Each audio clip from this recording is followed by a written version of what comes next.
नमस्कार, मेरा नाम डॉक्टर अविनाश चैतन्य है। मैं head and neck surgical oncologist हूँ।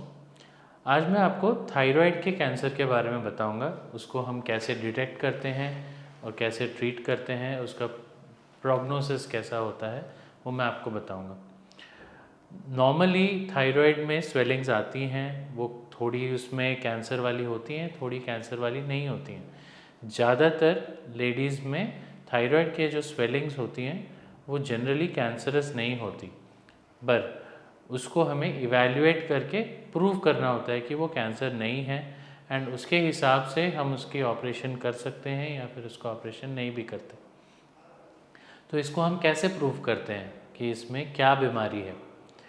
थायराइड की स्वेलिंग्स जनरली किसी एक तरफ या फिर पूरे थायराइड में मल्टीपल स्वेलिंग्स रहती हैं। जनरली जब मल्टीपल स्वेलिंग्स रहती हैं, कभी मान लीजिए इस तरफ भी है, इधर भी है, इधर भी है, वो जनरली कैंसर नहीं रहता। बट अगर एक सिंगल स्वेलिंग है और वो धीरे धीरे बढ़ रहा है तो उसमें कैंसर होने की संभावना ज़्यादा है। तो इसके लिए हमें पता करना पड़ता है कि कितनी स्वेलिंग्स हैं। वैसे ही थायराइड ग्लैंड से कभी कभी कैंसर फैल के लिम्फ नोड्स में आता है। तो ये दोनों चीज़ें हम एक अल्ट्रासाउंड नेक सिंपल टेस्ट होता है, अल्ट्रासोनोग्राफी से हम इसको डिटेक्ट कर सकते हैं।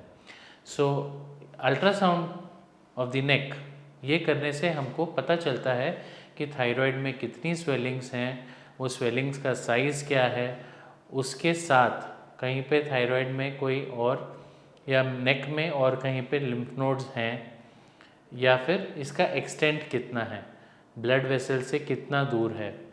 ये सब पता करने के बाद हमें थोड़ा आइडिया लगता है कि इसमें कैंसर है या नहीं है। बट इसको डेफिनेटली हम कैसे बता सकते हैं, वो होता है सुई की जांच से, दैट इज़ FNAC। जब हम FNAC करते हैं तो उसमें थायराइड की जो स्वेलिंग होती है, जो गांठ होती है, उसमें से हम एक थोड़ा सा फ्लूइड निकाल के उसको माइक्रोस्कोप के नीचे देखते हैं। जब ये देखा जाए कि उसमें किस टाइप के सेल्स आ रहे हैं, मतलब नॉर्मल थायराइड सेल्स हैं या फिर सिर्फ पानी है या फिर उसमें कोई ऐसे सेल्स हैं जो थायराइड में नहीं मिलने चाहिए, वैसे में हमें पता चलता है कि वो बीमारी किस टाइप की है। अगर नॉर्मल थायराइड सेल्स ही हैं और उसके साथ सूजन आई हुई है तो वो generally benign follicular neoplasm, that is आपका बिना कैंसर वाला गांठ होती है। बट वही अगर हमें कुछ अबनॉर्मल सेल्स दिखाई देते हैं तो उसमें it is more towards cancer. अगर कैंसर आता है तो घबराने की ज़रूरत है? जनरली नहीं, क्योंकि थायराइड में 95% जो केसेस होते हैं वो बहुत अच्छी तरह से ट्रीट किए जा सकते हैं। बट वही एक 5% केसेस होते हैं जिसकी ट्रीटमेंट के बाद भी आपका प्रोग्नोसिस उतना ज़्यादा अच्छा नहीं रहता। उनको कहते हैं हम अनाप्लास्टिक कैंसर्स। बट जनरली वो बहुत रेयर होते हैं और बहुत लॉन्ग स्टैंडिंग थायराइड स्वेलिंग्स में हमें देखने को मिलता है। ये इतने रैपिडली प्रोग्रेस करते हैं कि हमें इसका ट्रीटमेंट करने का टाइम ही नहीं मिलता। ट्रीटमेंट जब हम डायग्नोस करते हैं और जब तक हम ट्रीटमेंट के लिए आप रेडी करते हैं, उतने ही टाइम में बॉडी में दूसरी जगह फैल जाता है। But most of the thyroid cancers बहुत अच्छे कैंसर्स होते हैं। तो इसमें हमें ट्रीटमेंट डायग्नोसिस के बाद बहुत सिंपल रहता है।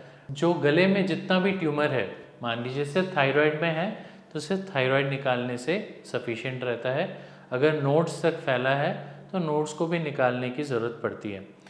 इससे 95% ट्रीटमेंट हो जाता है। वापस बीमारी वापस ना आए उसके लिए हम आयोडीन थेरेपी करके एक छोटा सा सिंपल सा ट्रीटमेंट देते हैं। ऑपरेशन होने के अराउंड 3 से 4 हफ्ते के बाद हम आयोडीन थेरेपी करके रेडियो एक्टिव आयोडीन का सिरप देते हैं।